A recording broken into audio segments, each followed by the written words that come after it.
दोस्तों, हर व्यक्ति अमीर बनना चाहता है, लेकिन बहुत कम व्यक्ति ही अमीर बन पाते हैं। ऐसा क्यों होता है? ऐसा इसलिए होता है क्योंकि ज्यादातर व्यक्ति या तो अमीर बनने के मूलभूत सिद्धांतों को जानते ही नहीं हैं या फिर उनका पालन नहीं करते हैं। स्कूल कॉलेजों में व्यक्तिगत धन प्रबंधन के बारे में कोई प्रशिक्षण या शिक्षा नहीं दी जाती है।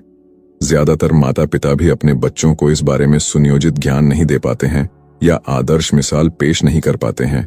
कुल मिलाकर जब व्यक्ति कैरियर की दुनिया में कदम रखता है तो उसे बाकी क्षेत्रों का चाहे जितना ज्ञान हो, व्यक्तिगत आर्थिक नियोजन के क्षेत्र में वह नौसिखिया ही होता है। अमीर बनना बहुत मुश्किल काम नहीं है।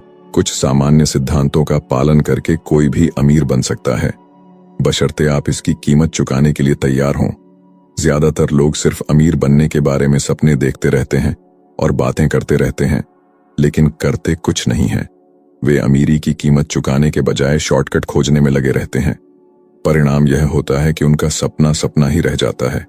इस पुस्तक में अमीर बनने के 10 सिद्धांत बताए गए हैं, जिनका पालन करके कोई भी अमीर बन सकता है। बहरहाल, इसमें कोई अलादीन का चिराग या जादू की छड़ी नहीं है जो पल भर में आपको अमीर बना दे। याद रखें, सफलता के ये सिद्धांत तभी काम करेंगे जब आप इन पर अमल करते हुए अमीरी की कीमत चुकाएंगे।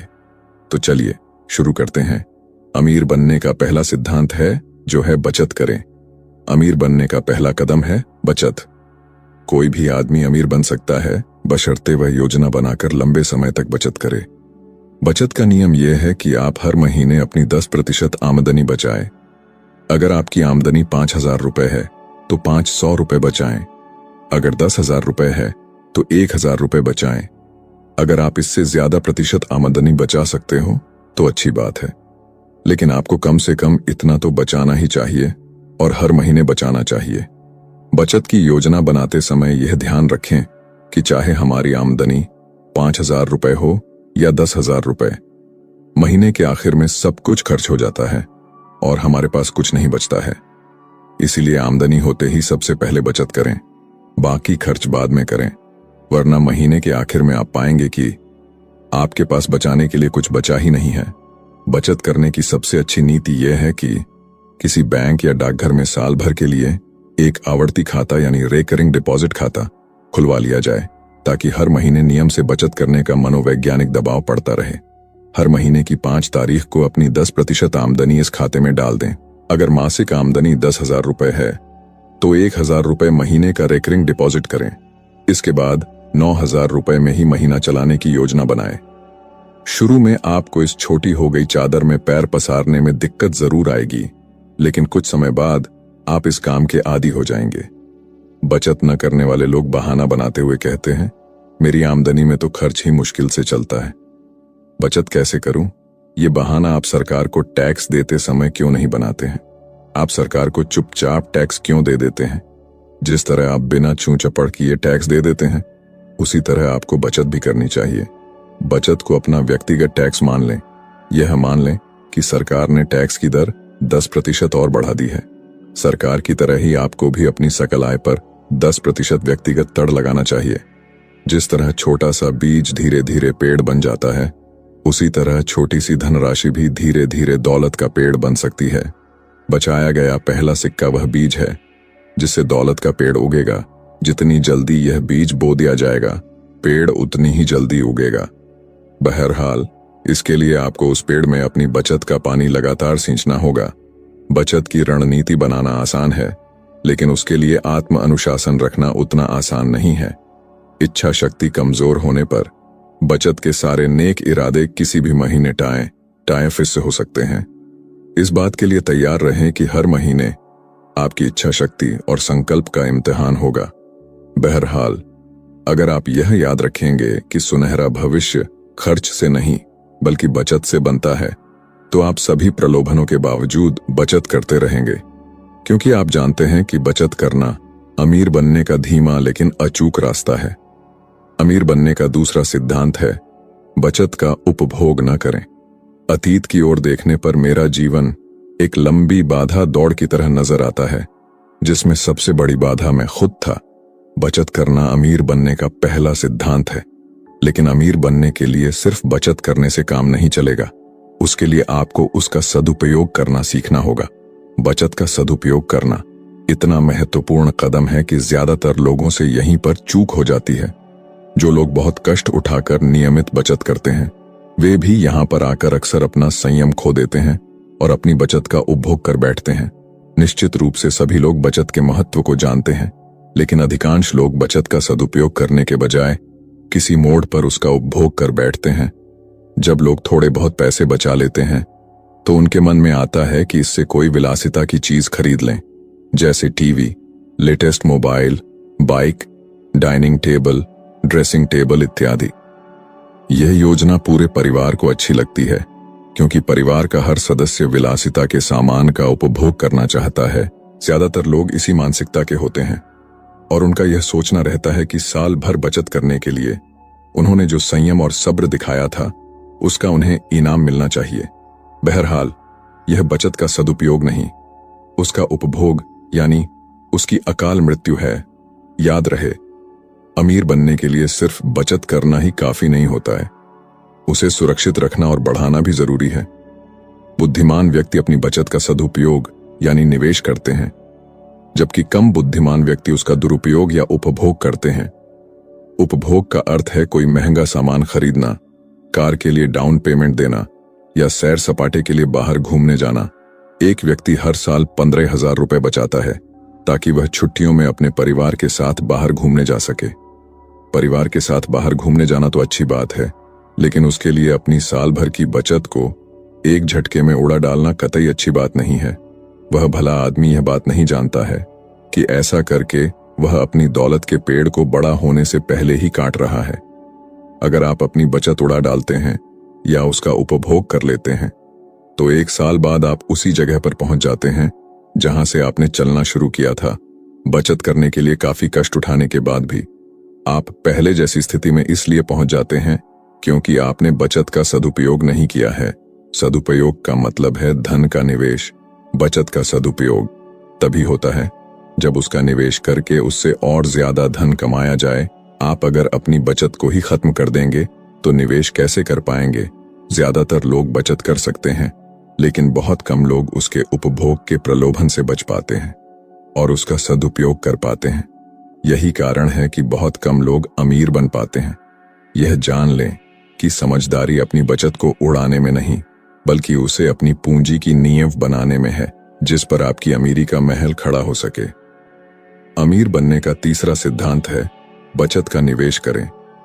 अगर आप $1 से लाभ नहीं कमा सकते हैं, अगर आप $1 से अपने लिए कड़ी मेहनत नहीं करवा सकते हैं, तो आप $1,00,000 होने के बाद भी उनसे लाभ कमाने का तरीका नहीं जान पाएंगे।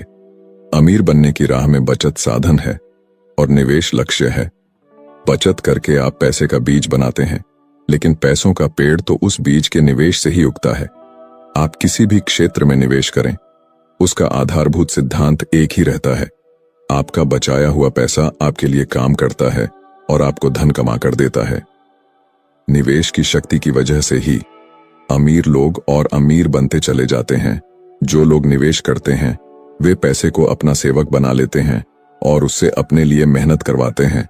जमीन में गड़ा या गुल्लक में रखा हुआ पैसा निवेश नहीं है, यह तो सिर्फ बचत है। अगर बचत करना पहला कदम है, तो उस बचत का निवेश करके उससे लाभ कमाना अगला कदम है। निवेश के कई तरीके हैं, जैसे बैंक में खोला गया बचत खाता भी निवेश है। बहरहाल, निवेश करते समय इस छोटी सी बात का ध्यान रखें कि आपको अपने निवेश पर कितना ब्याज या लाभ मिलेगा। यह भी ध्यान रखें कि महंगाई के बढ़ने की दर क्या है। इस वक्त भारत में महंगाई हर साल लगभग 5% की दर से बढ़ रही है। अगर बैंक की ब्याज दर इससे कम है, तो वहां निवेश करने में फायदा नहीं बल्कि नुकसान है, क्योंकि आपके पैसे का मूल्य बढ़ने के बजाय घट रहा है। ब्याज दर जितनी ज्यादा होगी, निवेश उतना ही लाभकारी साबित होगा। फिक्स्ड डिपॉजिट या एफडी में ब्याज दर ज्यादा रहती है, इसलिए यह बचत खाते से ज्यादा लाभकारी है। ये तो हुई बैंकों की बात। अब पीपीएफ, एनएससी, एलआईसी जैसे सुरक्षित निवेशों पर भी गौर करें, जिन पर टैक्स में छूट भी मिलती है, और ज्यादातर लोग ब्याज के बजाय टैक्स की छूट के लिए ही इनमें निवेश करते हैं। फिर निवेश की उस रोमांचकारी दुनिया पर एक नजर डालें, जहां थोड़ा ज्यादा जोखिम तो है, लेकिन रेट ऑफ रिटर्न भी ज्यादा है। जमीन जायदाद में निवेश काफी फायदेमंद और सुरक्षित समझा जाता है, क्योंकि ऐसा माना जाता है कि जमीन की कीमत हमेशा बढ़ती है। जमीन जायदाद में निवेश बहुत लाभकारी हो सकता है, बशर्ते आप सही जगह, सही कीमत और सही मौके पर यह काम करें। फिर आता है शेयर बाजार में निवेश। शेयर बाजार में निवेश दो तरह से किया जा सकता है। या तो आप स्वयं व्यक्तिगत निवेश कर सकते हैं, या फिर म्यूचुअल फंड्स के यूनिट खरीदकर अप्रत्यक्ष निवेश कर सकते हैं। चूंकि शेयर बाजार में जोखिम ज्यादा रहता है, इसलिए ज्यादातर लोग म्यूचुअल फंड्स के यूनिट खरीदना पसंद करते हैं। वे यह मानते हैं कि उच्च प्रशिक्षित विशेषज्ञ शेयर बाजार की बारीकियों को ज्यादा अच्छी तरह से समझते हैं। बहरहाल, अगर आप अमीर बनना चाहते हैं तो आपको शेयर बाजार के बारे में ज्ञान हासिल करके यह काम खुद करना चाहिए। म्यूचुअल फंड्स के साथ दिक्कत यह होती है कि वे आपसे पूछकर किसी कंपनी के शेयर खरीदते या बेचते नहीं हैं। इसमें दूसरी दिक्कत यह होती है कि अनावश्यक रूप से शेयर खरीदने बेचने की लागत और एंट्री या एग्जिट लोड रहता है, जिससे आपका मुनाफा कम होता है। शेयर बाजार में निवेश का एक लाभ यह भी है कि इसमें आपको जो डिविडेंड मिलता है उस पर कोई टैक्स नहीं लगता है। दूसरा लाभ यह है कि लॉन्ग टर्म कैपिटल गेन पर कोई टैक्स नहीं लगता है और शॉर्ट टर्म कैपिटल गेन पर सिर्फ 10% की दर से टैक्स देना पड़ता है, जो बाकी निवेशों से प्राप्त आमदनी पर लगने वाले टैक्स से कम है। निवेश करने का एक और तरीका है मकान या दुकान को किराए पर उठाकर हर महीने किराया वसूल करना है। बहरहाल, मकान किराए पर देने से पहले यह सुनिश्चित कर लें कि यह आपके लिए घाटे का सौदा तो नहीं है। एक सज्जन ने 6 लाख रुपए में मकान बनाया और उसे 3,000 रुपए महीने के किराए पर उठा दिया। वे मकान के किराए पर उठने से काफी खुश थे, लेकिन वित्तीय दृष्टि से यह समझदारी का नहीं, घाटे का सौदा था, क्योंकि अगर वे अपने 6 लाख रुपए डाकघर की मासिक बचत योजना में लगा देते तो उन्हें 8% वार्षिक ब्याज यानी 48,000 रुपए मिलते, जबकि मकान किराए में उन्हें साल भर में सिर्फ 36,000 रुपए ही मिल रहे हैं। इसके अलावा उन्हें मरम्मत के खर्च और प्रॉपर्टी टैक्स का बोझ भी उठाना पड़ रहा है। आप चाहे जैसे निवेश करें जरूर। आपकी कोशिश ये होनी चाहिए कि आपका मूलधन सुरक्षित तरीके से ज्यादा लाभ कमाए। वैसे तो आपका ज्यादातर निवेश अमीरी की नींव बनाने के लिए होना चाहिए, लेकिन आपको मेडिकेयर या जीवन बीमा पॉलिसियों में भी पर्याप्त निवेश करना चाहिए, ताकि अगर आपको कुछ हो जाए तो परिवार को आर्थिक कष्ट न झेलने पड़े। अमीर बनने की दिशा में निवेश बहुत ही महत्वपूर्ण कदम है। ज्यादातर लोग यह मानते हैं कि अमीर होने का मतलब है ऊंची तनख्वाह या अच्छी आमदनी। वे यह मान लेते हैं कि अगर उन्हें ऊंची तनख्वाह मिल रही है या उनके पास कार बंगला है तो वे अमीर हैं। ज्यादातर लोग यह नहीं समझ पाते हैं कि आमदनी से नहीं, बल्कि बचत और निवेश से व्यक्ति अमीर बनता है। अमीर लोग पहले निवेश करते हैं, विलासिता के सामान बाद में तब खरीदते हैं जब उनके निवेश से उन्हें काफी लाभ होने लगता है। गरीब और मध्यवर्गीय लोग अमीर दिखने और शान झाड़ने के चक्कर में निवेश की शक्ति को नजरअंदाज कर देते हैं और पहला मौका मिलते ही विलासिता के सामान खरीद लेते हैं। इसी वजह से वे कभी अमीर नहीं बन पाते हैं। निवेश करना इतना महत्वपूर्ण है कि इसे अमीरी का स्वर्णिम सिद्धांत कहना अतिशयोक्ति नहीं होगी, क्योंकि इसमें चक्रवृद्धि ब्याज की प्रबल शक्ति छिपी होती है। अमीर बनने का चौथा सिद्धांत है चक्रवृद्धि ब्याज की शक्ति का लाभ उठाएं। चक्रवृद्धि ब्याज ब्रह्मांड की सबसे प्रबल शक्ति है। ज्यादातर लोगों ने बचपन में गणित की किताबों में चक्रवृद्धि ब्याज के बारे में पढ़ा होगा, लेकिन उसके दूरगामी महत्व या प्रबल शक्ति का अंदाजा बहुत कम लोगों को है।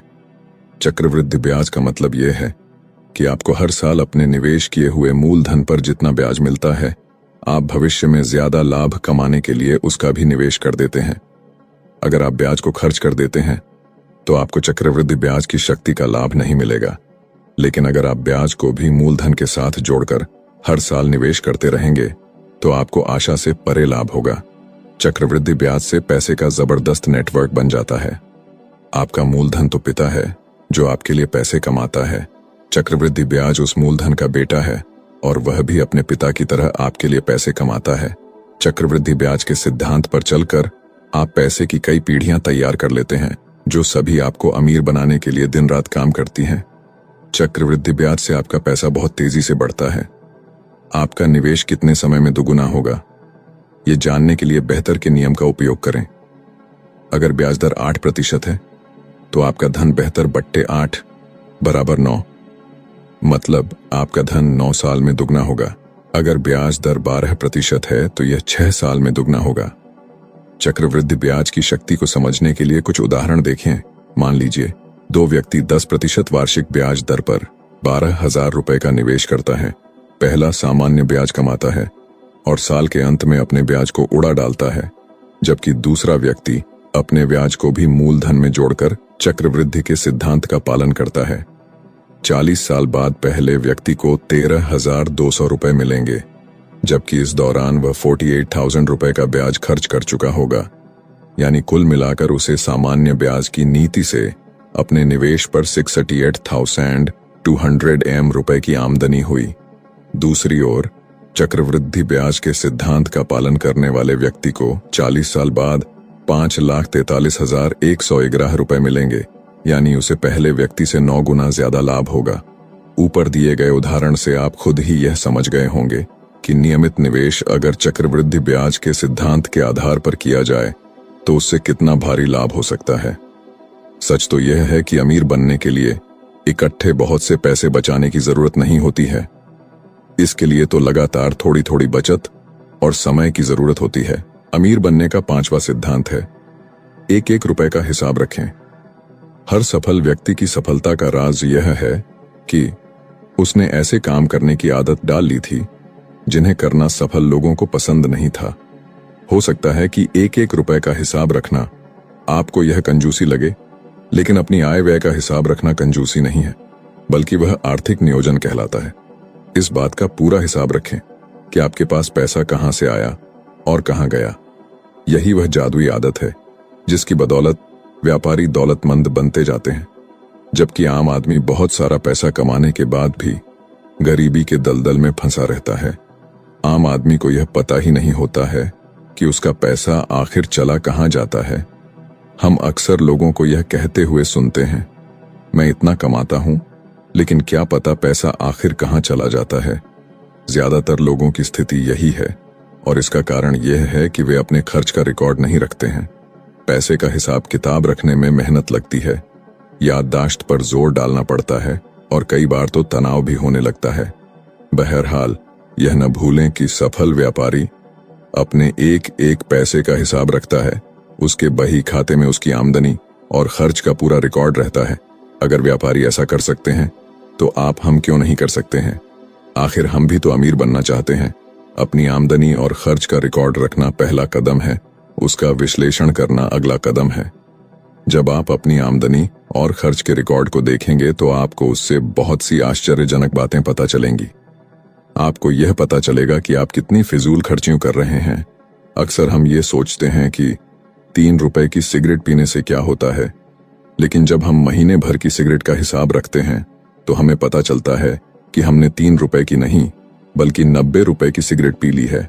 आमदनी और खर्च का रिकॉर्ड रखने से आपको आर्थिक नियोजन की प्रेरणा मिलती है, क्योंकि आप हर दिन अपनी आर्थिक स्थिति पर विचार करते रहते हैं।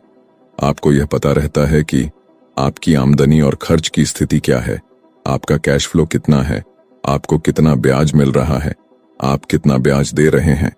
जब आप हर दिन इन बातों के बारे में सोचेंगे तो जल्दी ही आपको समझ में आ जाएगा कि आप अपनी आर्थिक स्थिति को सुधारने के लिए कौन से कदम उठा सकते हैं। एक मोटा रजिस्टर बना लें और हर रात को उसमें दिन भर के खर्च का ब्यौरा लिखें। इसी तरह सप्ताह में किसी निश्चित दिन बैठकर अपने खर्च का विश्लेषण करें। महीने के आखिरी दिन रात को बैठकर अपना मंथली स्टेटमेंट तैयार करें। पिछले महीने कितनी आमदनी हुई, कितना व्यय हुआ, कितनी बचत हुई, कितना निवेश किया। फिर व्यय का ब्यौरा प्रमुख वर्गों में विभाजित कर लें, जैसे बचत, निवेश, स्वास्थ्य, शिक्षा, किराना, फल, सब्जी, दूध आदि। इसके बाद अपने अगले महीने का अनुमानित बजट बनाएं। जब आप बजट बनाएंगे और उसके हिसाब से खर्च करने की कोशिश करेंगे तो आपको हर दिन चुनौती का एहसास होगा और पैसा बचाना एक ऐसा खेल बन जाएगा जिसमें आपको मजा आने लगेगा। अमीर बनने का छठा सिद्धांत है, कर्ज से बचें। कर्ज शैतान का दूसरा नाम है। कर्ज से बचें क्योंकि कर्ज गरीबी की तरफ ले जाता है। अगर अमीर बनना पहाड़ की चोटी पर पहुंचने की तरह है, तो कर्ज लेना घाटी में गिरने की तरह है। आप यह बात कह सकते हैं कि credit card, home loan, car loan, consumer loan के बिना आज की दुनिया में गुजारा कैसे हो सकता है। इसके अलावा आसान किस्तों पर अगर कार, मकान, कंप्यूटर सब कुछ मिल रहा है, तो फिर क्यों न खरीदा जाए। आखिर इतनी बड़ी रकम कोई कैसे जोड़ सकता है। आप चाहे जो कह लें, पुराने जमाने के लोग ज्यादा सही थे जो यह मानते थे कि कर्ज शैतान का दूसरा नाम है। सच तो यह है कि कर्ज दो प्रकार के होते हैं, अच्छा कर्ज और बुरा कर्ज। बुरा कर्ज वह होता है जिसे आप उपभोग या विलासिता के सामान खरीदने के लिए लेते हैं और जिससे आपको भविष्य में किसी आमदनी के होने की कोई उम्मीद नहीं होती है। क्रेडिट कार्ड के कर्ज से खरीदे जाने वाले ज्यादातर सामान या कार जैसी विलासिता की चीजें इसी श्रेणी में आती हैं। पर्यटन, मनोरंजन या शान शौकत के दिखावे के लिए लिया जाने वाला कर्ज बुरा इसलिए होता है क्योंकि इससे आप अपनी भावी आमदनी को गिरवी रख देते हैं और अपनी आर्थिक कब्र खुद खोद लेते हैं। अभी खरीदो, बाद में आसान किस्तों में पैसे दो का प्रलोभन बहुत ही आकर्षक होता है, जिसके जाल में ज्यादातर लोग फंस जाते हैं। बहरहाल यह बात हमेशा ध्यान रखें, चाहे कंपनियां या बैंक कितने भी सुनहरे वादे कर लें, कोई भी कर्ज मुफ्त में नहीं मिलता है। आपको इसकी बहुत ज्यादा कीमत चुकानी पड़ती है। ज्यादातर लोग कर्ज के जाल में इसलिए फंस जाते हैं क्योंकि उनके देखने का दायरा बहुत छोटा होता है। वे वर्तमान से ज्यादा आगे तक देख या सोच ही नहीं पाते हैं। वे यह समझ ही नहीं पाते हैं कि वे कर्ज लेकर चक्रवृद्धि ब्याज की शक्ति के शिकार हो रहे हैं। वर्तमान उपभोक्तावादी युग में अधिकांश लोग सोचते हैं, जब तक जवानी है तब तक खा पी लो और मजे कर लो। कल किसने देखा है, लेकिन कल हमेशा आता है। और चूंकि उन्होंने चक्रवृद्धि ब्याज की शक्ति का दुरुपयोग किया है, इसलिए वे कर्ज के दलदल में गले तक धंस जाते हैं। वैसे आपको यह बात पता होनी चाहिए कि कर्ज हमेशा बुरा नहीं होता है। कई बार कर्ज अच्छा भी होता है। जैसे अगर आप 5% के ब्याज पर उधार लेते हैं और उस रकम से 10% कमाते हैं, तो यह अच्छा कर्ज है। इसका एक काल्पनिक उदाहरण देखें। एक व्यक्ति 5 लाख रुपए का लोन लेकर मकान बनाता है और उसमें 3 किराएदार रख लेता है जो हर महीने 2-2 हजार रुपए मकान किराया देते हैं। इसका मतलब है कि वह व्यक्ति 5 लाख रुपए के लोन पर बैंक को 8% ब्याज दर से 40,000 रुपए ब्याज दे रहा है, जबकि उसे हर साल 72,000 रुपए की आमदनी हो रही है। इस तरह का कर्ज अच्छा कर्ज कहलाता है। अगर आप अमीर बनना चाहते हैं तो आपको बुरा कर्ज लेने से बचना चाहिए। ये तर्क न दें कि दूसरे लोग तो शान से कर्ज ले रहे हैं, तो फिर आप क्यों न लें। अगर दूसरे लोग कुएं में कूद रहे हैं, तो ये जरूरी तो नहीं है कि आप भी उसमें बिना सोचे समझे कूद पड़े। अमीर बनने का 7वां सिद्धांत है, आमदनी बढ़ाने के तरीके खोजें। मजे की बात यह है कि लोग अमीर तो बनना चाहते हैं, लेकिन वे अपनी आमदनी बढ़ाने के तरीकों की खोज ही नहीं करते हैं। हम चाहे जहां भी हों, जो भी करते हों, हम सभी के सामने ऐसे बहुत से मौके होते हैं जिनके द्वारा हम अपनी आमदनी बढ़ा सकते हैं। जैसे गृहिणियां ट्यूशन कर सकती हैं, या ब्यूटी पार्लर खोल सकती हैं, या कोई अन्य लाभकारी काम कर सकती हैं।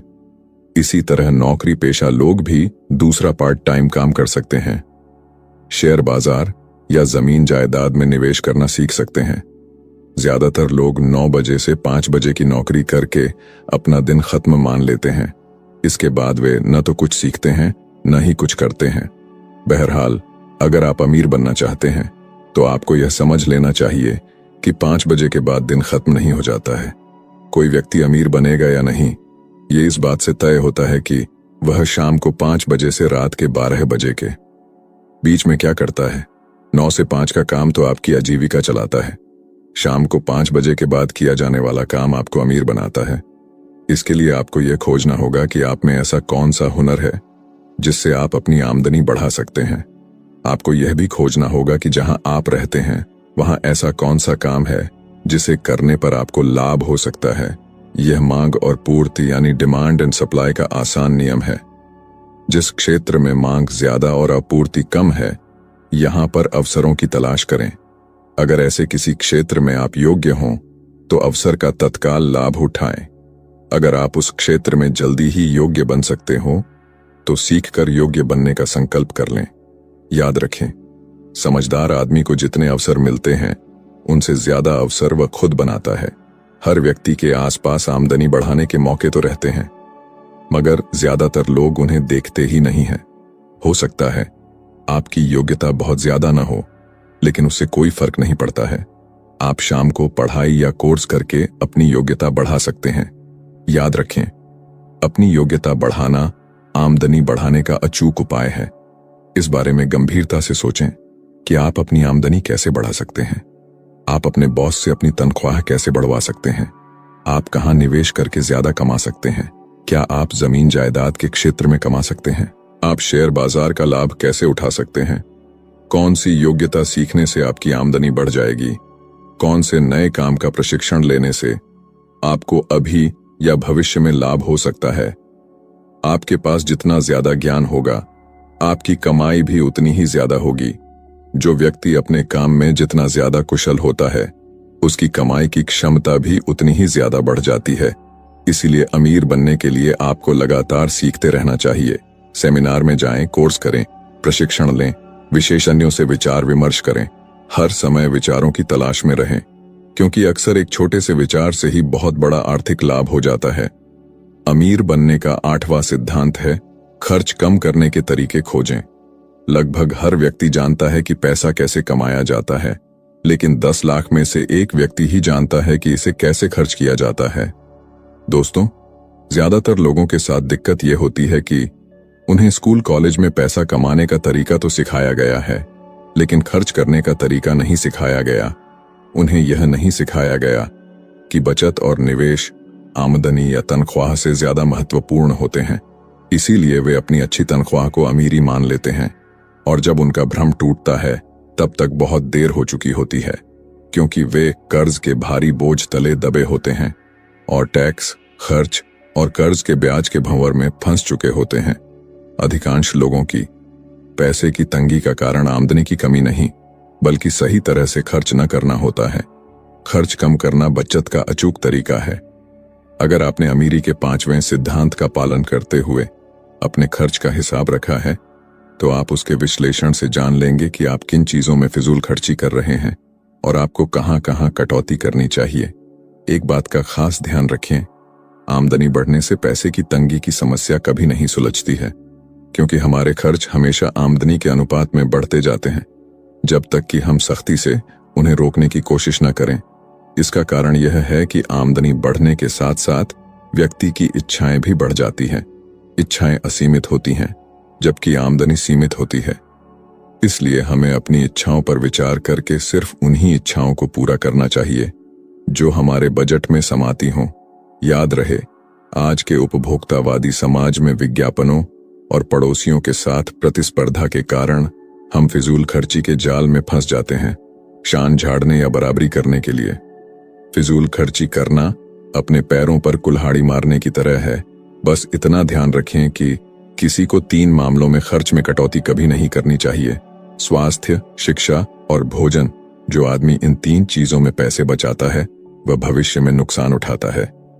अगर आप बचत करने के चक्कर में अच्छा भोजन नहीं करेंगे, तो आप बीमार या कमजोर हो सकते हैं। इसी तरह अगर आप स्वास्थ्य के मामले में कंजूसी करेंगे, तो छोटी बीमारी बड़ी बीमारी में बदल जाएगी। अगर आप शिक्षा में कंजूसी करेंगे, तो आप जीवन भर अज्ञानी और गरीब ही बने रहेंगे, क्योंकि आपने खुद को ज्ञान से वंचित कर दिया है, जो आपको अमीर बना सकता है। यह न भूलें कि शिक्षा एक निवेश है। अगर आप आज शिक्षा में 1000 रुपए का निवेश करेंगे, तो भविष्य में यह 1 लाख रुपए बनकर आपके पास लौटेगा। आमदनी बढ़ाना सकारात्मक कदम है, फिजूल खर्ची रोकना निषेधात्मक कदम है। पहले तरीके में आप अपनी चादर को अपने पैरों जितना लंबा कर लेते हैं, दूसरे तरीके में आप अपने पैरों को चादर की लंबाई के हिसाब से सिकोड़ लेते हैं। अमीर बनने के लिए सकारात्मक कदम उठाने के साथ साथ निषेधात्मक कदम उठाना भी जरूरी है। इसलिए तात्कालिक इच्छाओं की संतुष्टि पर खर्च करने के बजाय दूरगामी इच्छाओं के लिए बचत करें। अमीर बनने का 9वां सिद्धांत है, बजट बनाइए। योजना बनाने में असफलता का मतलब है असफल होने की योजना बनाना। बजट का मतलब होता है आय व्यय का अनुमानित खाका खींचना तथा बचत के लक्ष्य और निवेश की योजना बनाना। बहुत से लोग बजट बनाने को बड़ा ही मुश्किल और उलझन भरा काम मानते हैं, इसलिए वे इससे कतराते हैं। बहरहाल, अगर बजट न हो तो बचत और निवेश की संभावना संदिग्ध हो जाती है। बजट के बिना आप महीना तो गुजार सकते हैं, लेकिन अमीर बनने की दूरगामी मंजिल तक नहीं पहुंच सकते हैं। बहुत से लोग मानते हैं कि अगर वे बजट बनाएंगे तो उन्हें अनावश्यक मानसिक तनाव होगा और वे बजट के गुलाम यानी मशीन बनकर रह जाएंगे। बहरहाल, बजट बनाना बहुत ही लाभकारी है। यकीन ना हो तो 1 साल तक हर महीने का बजट बनाकर देख लें। बजट कितना महत्वपूर्ण होता है ये इसी बात से पता चलता है कि सरकार हर साल बजट बनाती है, यानी यह तय करती है कि उस साल इसकी आमदनी कितनी होगी और कहां से होगी। इसी तरह बजट में सरकार यह भी तय करती है कि यह कितना खर्च करेगी और किस मद में करेगी। सरकारी बजट में आय और व्यय बराबर होते हैं। ये अलग बात है कि सरकार का वास्तविक व्यय हर साल अनुमानित व्यय से ज्यादा हो जाता है। यही दिक्कत लोगों के बजट में भी आती है, उनका वास्तविक व्यय भी अनुमानित व्यय से ज्यादा हो जाता है। लेकिन इस बात से न घबराइए, धीरे धीरे आप बजट के भीतर रहते हुए समझदारी से खर्च करना सीख लेंगे। हर समझदार व्यक्ति को 31 मार्च को अपना वार्षिक बजट बनाना चाहिए। यही नहीं, हर महीने की आखिरी तारीख को अगले महीने का बजट भी बनाया जाना चाहिए। बजट में यह स्पष्ट लिखा होना चाहिए कि आपको इस महीने कितनी आमदनी होगी और आप कितना व्यय किस मद में करेंगे। जैसे अगर आपकी आमदनी 10,000 रुपए है तो आपका व्यय का बजट भी 10,000 रुपए ही होना चाहिए, जिसमें आपकी 1,000 रुपए की बचत सबसे ऊपर आनी चाहिए। अपने व्यय के बजट को विस्तार से बनाएं। मकान का किराया, टेलीफोन, बिजली बिल, दूध, सब्जी, फल, बच्चों के स्कूल की फीस, काम करने वाली बाई, किराना आदि हर महीने अपनी आमदनी के 10% हिस्से को सामान्य खर्च के मद में डाल दें, क्योंकि आप अपने बजट को इतना व्यापक कभी नहीं बना सकते हैं कि उसमें आपका हर खर्च शामिल हो जाए। सामान्य खर्च एक ऐसा मद है जिसमें टायर का पंचर सुधरवाने से लेकर गोलगप्पे खाने तक के ऐसे व्यय शामिल होते हैं जिनका पहले से अनुमान नहीं लगाया जा सकता है। इस तरह बजट आमदनी के सिर्फ 80% हिस्से का बनाया जाना चाहिए, क्योंकि इसका 20% तो पहले ही कम हो चुका है। मजे की बात यह है कि बजट बनाने के लिए आपको ज्यादा मशक्कत नहीं करनी पड़ती है, क्योंकि ज्यादातर आवश्यक खर्च तो पहले से तय रहते हैं। असली मशक्कत तो बजट के हिसाब से खर्च करने में करनी पड़ती है। अमीर बनने का 10वां सिद्धांत है दूरगामी लक्ष्य बनाएं। सभी सफल व्यक्तियों का एक लक्ष्य होता है। कोई भी कहीं नहीं पहुंच सकता है जब तक कि वह यह न जानता हो कि वह कहां पहुंचना चाहता है और क्या बनना या करना चाहता है। दूरगामी लक्ष्य कैसे बनाएं? सबसे पहले तो यह सोच लें कि आपके लक्ष्य क्या हैं, यानी आप कितनी समय सीमा में कितनी दौलत हासिल करना चाहते हैं। उदाहरण के लिए हम यह मान लेते हैं कि आप 30 साल बाद 40 लाख रुपए के स्वामी बनना चाहते हैं। यह काम आपको चुनौतीपूर्ण लगता होगा, लेकिन वीडियो में बताए गए चक्रवृद्धि ब्याज को ध्यान से सुने। उसे सुनने पर आप पाएंगे कि 10% ब्याज दर पर हर महीने 1,000 रुपए बचाने पर आपके पास 30 साल बाद 21,71,321 रुपए होंगे। अब अगर आप अपने लक्ष्य को पाना चाहते हैं तो इसका सीधा सा तरीका यह है कि आप हर महीने 2,000 रुपए बचाएं। अपने दूरगामी लक्ष्य को पूरा करने के लिए आप आमदनी बढ़ाने या खर्च घटाने या निवेश बढ़ाने के तरीके सोच सकते हैं, या ऐसे क्षेत्रों में निवेश करने का फैसला कर सकते हैं जिनमें लाभ या ब्याज की दर ज्यादा हो। अपनी आमदनी और बचत को पिछले साल की तुलना में 10 से 20% बढ़ाने का लक्ष्य बनाएं, क्योंकि महंगाई 5 से 10% की गति से बढ़ रही है। इसका मतलब ये है कि अगर आपने पिछले साल हर महीने 1,000 रुपए बचाए हैं तो इस साल आप 1,100 या 1,200 रुपए प्रति माह की बचत करें। दूरगामी लक्ष्य बनाते समय रिटायरमेंट की तैयारी करने के बारे में भी सोचें। ज्यादातर लोग सोचते हैं कि वे रिटायरमेंट तक 10 लाख रुपए या 20 लाख रुपए इकट्ठे कर लेंगे, यानी वे जमा पूंजी के बारे में सोचते हैं। यह रिटायरमेंट की सही तैयारी नहीं है। सोचने का ज्यादा समझदारी भरा तरीका यह है कि वे जमा पूंजी के बजाय उस समय होने वाली मासिक आमदनी के बारे में सोचें। उन्हें यह अनुमान लगाना चाहिए कि उस समय उन्हें घर खर्च चलाने के लिए कितनी मासिक आमदनी की जरूरत होगी। यह अनुमान लगाते समय महंगाई और वृद्धावस्था की स्वास्थ्य संबंधी समस्याओं को भी ध्यान में रखा जाना चाहिए। रिटायरमेंट के बारे में आपको खुद से यह पूछना चाहिए, क्या मैंने इतना निवेश कर लिया है कि मुझे घर बैठे बिना कुछ किए इतनी आमदनी होती रहे कि मेरा मूलधन भी सुरक्षित रहे और मुझे लाभ भी होता रहे। इसका एक उदाहरण देखें। मान लें आप ये सोचते हैं कि रिटायरमेंट के बाद आपका घर का खर्च 20,000 रुपए महीने यानी 2,40,000 रुपए साल के होंगे। अब अगर हम अनुमानित ब्याज दर 8% मान लें तो इतना ब्याज पाने के लिए आपको 30 लाख रुपए की जरूरत होगी। यह आंकड़ा बहुत बड़ा दिखता है, लेकिन इसे आसानी से पूरा करने के दूसरे तरीके भी हैं। आप किसी प्रतिष्ठित बीमा कंपनी का कोई बढ़िया पेंशन प्लान भी ले सकते हैं, जिससे आपको रिटायरमेंट के बाद पर्याप्त मासिक आमदनी होती रहे। दूरगामी लक्ष्य बनाने वाला अमीरी के मामले में ही नहीं, बल्कि हर क्षेत्र में हमेशा फायदे में रहता है, क्योंकि वह आगे आने वाली समस्याओं या संभावनाओं को दूसरों से पहले देख लेता है और उनका लाभ उठा लेता है। तो दोस्तों, आज की ये ऑडियो बुक यहीं पर समाप्त करते हैं। इस ऑडियो बुक को बनाने में काफी मेहनत लगी है, तो प्लीज उस मेहनत के लिए एक लाइक और एक सब्सक्राइब तो बनता है। वीडियो को अंत तक देखने के लिए धन्यवाद। आपका दिन शुभ हो।